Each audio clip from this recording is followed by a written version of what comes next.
Fantasy, A Woman's Intimate Confessions, Part 4, by Anna Bridgwater, narrated by Christina May.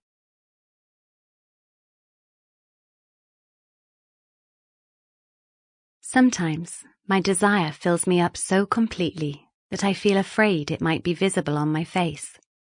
For several months after my affair with Carl, I spent hours imagining him caressing my skin through my nylon stockings, tracing the outline of the muscles with his fingertips, then letting his hand make its way further up below my skirt towards my waist.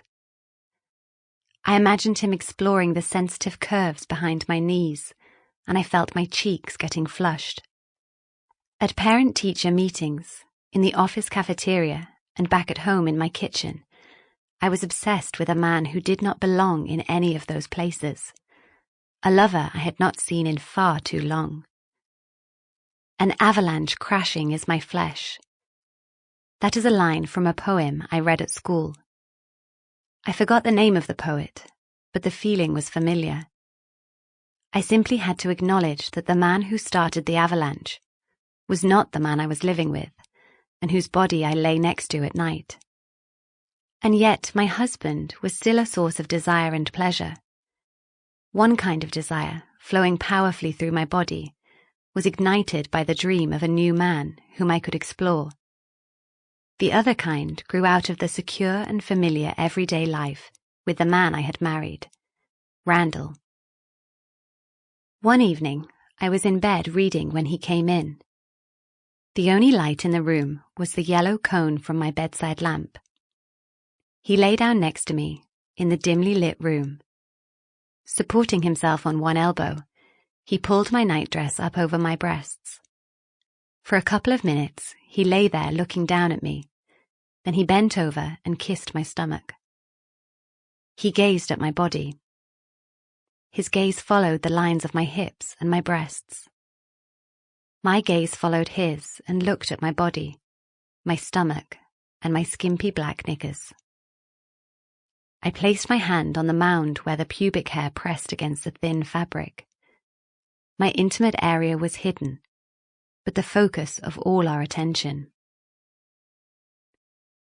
When I was younger, I thought of my genitalia as a crevice. That was what I could see when I was about to take a shower and regarded myself in the bathroom mirror. Smooth marzipan skin, with a closed crevice between my thighs. Now that I had spent years getting to know my body, I knew that the curly hair that had appeared when I was a teenager did not conceal a crevice or a crack, but a hidden cave full of secrets, capable of engulfing a man in a tight and warm and soft darkness. When I opened up, it was not like a crevice opening, but like a dense and mutable cave made of silk. That evening in bed, I moved my hand and pulled Randall towards me, so that I could feel his warm skin and his desire through the 2 layers of our underwear. His firm pressure against my lower body aroused me, and I moved faster underneath him, fabric against fabric, 2 warm and eager bodies that did not sense anything except each other. He raised himself up, ripped off our underwear, and I opened myself up to him. I used my hand to guide him inside me. The dim light of the room joined with my inner cave, and all that existed was our 2 bodies greedily engulfing each other. The tickling urge grew intense and culminated in the soft nothing that overpowered all senses. When we fell asleep, his warm hand was resting on my stomach. Randall and I had delightfully close nights together many times that winter. Contrarily, in the morning when I woke up, I was thinking of Carl. Some nights when I couldn't fall asleep, I thought of him as well. It was the thought of Carl that sent the avalanche crashing in my flesh. The dream of an affair with him took control of my brain. I was aching to get to know his secrets. My marriage tied me to my everyday life with security, strength, and love.